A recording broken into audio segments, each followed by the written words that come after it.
नमस्कार मित्रों, मेरा नाम है आदित्य। आप देख रहे हैं एडवोकेट आदित्य यूट्यूब चैनल।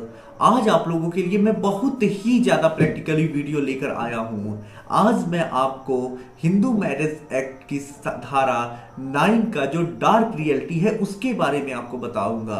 मैं आपको ये चीज प्रैक्टिकली समझाने वाला हूं कि किस प्रकार से सेक्शन 9 की वजह से पतियों के ऊपर लाखों मुकदमे दर्ज हो जा रहे हैं और वो लाखों पति परेशान हो जा रहे हैं। तो किस प्रकार से सेक्शन 9 का जो केस है वो पति के लिए दिक्कत कर रहा है, क्या चीजें सामने निकल के आ रही हैं, आज मैं आपको प्रैक्टिकली बताने वाला हूं। जो भी चीजें बताऊंगा वो एकदम प्रैक्टिकली होगा, बारीकी से समझिएगा और कहीं आपने भी वो गलती ना कर दी हो तो इसको रियलाइज करिएगा और जो लोग गलती करने वाले हैं उससे ये सबक भी लीजिएगा। तो किस प्रकार से सेक्शन 9 का जो केस है लाखों पतियों का घर तोड़ रहा है, उनके ऊपर मुकदमे करा दे रहा है, वो हम समझने वाले हैं।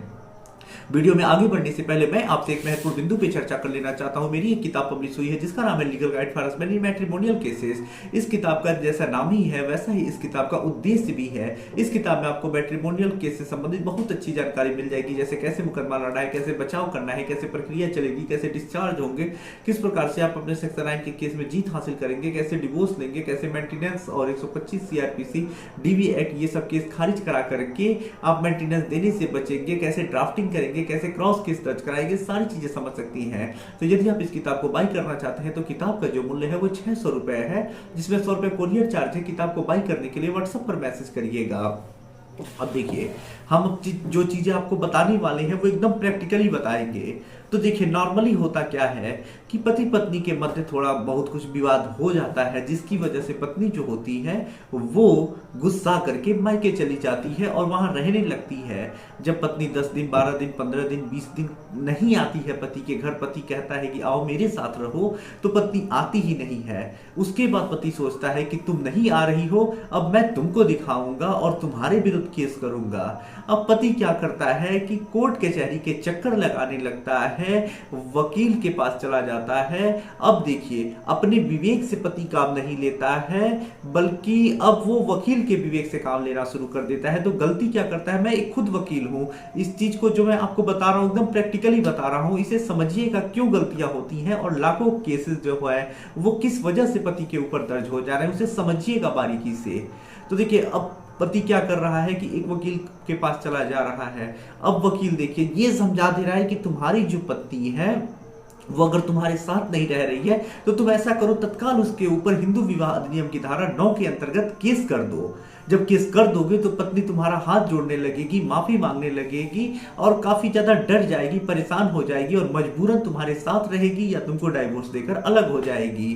तो या तो वो साथ रहेगी या अलग हो जाएगी। तुम केस कर दोगे तो तुमको फायदा मिल जाएगा। अब उल्टी चीजें जो पति है वो समझ ले रहा है, चीजों को समझ नहीं पा रहा है, अपने विवेक का इस्तेमाल नहीं कर रहा है और बातों में आकर के वो सेक्शन 9 का केस कर दे रहा है।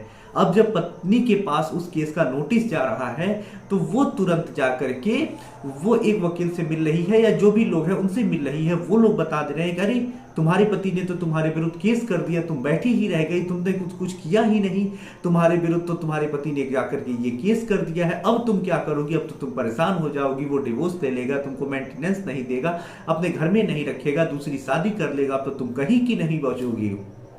अब पत्नी को ये चीजें समझा दी जा रही हैं, तो पत्नी भी क्या कर रही है, जाकर के कोर्ट में केस कर दे रही है। अब जब पत्नी केस कर रही है तो पति के ऊपर 125 सीआरपीसी, डीवी एक्ट, 498 एआईपीसी और ये सब केसेस हो जा रहे हैं और तमाम केसेस दोनों पक्षों पे एक दूसरे की तरफ से हो जा रहे हैं। दोनों लड़ना शुरू कर दे रहे हैं और परेशान होने लग रहे हैं। तो देखिए, ये जो मैं आपको चीजें बताया हूं एकदम प्रैक्टिकली बताया हूं। अब आपको भी रियलाइज हो रहा होगा कि हाँ, ये वास्तव में सही चीजें हो रही हैं और इसी वजह से लाखों ऐसे पति हैं जो परेशान हैं, जिनके ऊपर केसेस नहीं होने चाहिए उनके ऊपर भी केसेस हो गए हैं, वो परेशान हो गए हैं। तो अब ऐसी सिचुएशन में क्या करना है, तो देखिए, सबसे पहले आपको 2 बार 4 बार 5 बार मीडिएशन का प्रयास करना है। अपने घर के लोगों को, उनके घर के लोगों को बैठाना है, बातचीत करना है, मैटर को सॉर्ट आउट करने का प्रयास करना है जैसे भी हो सके।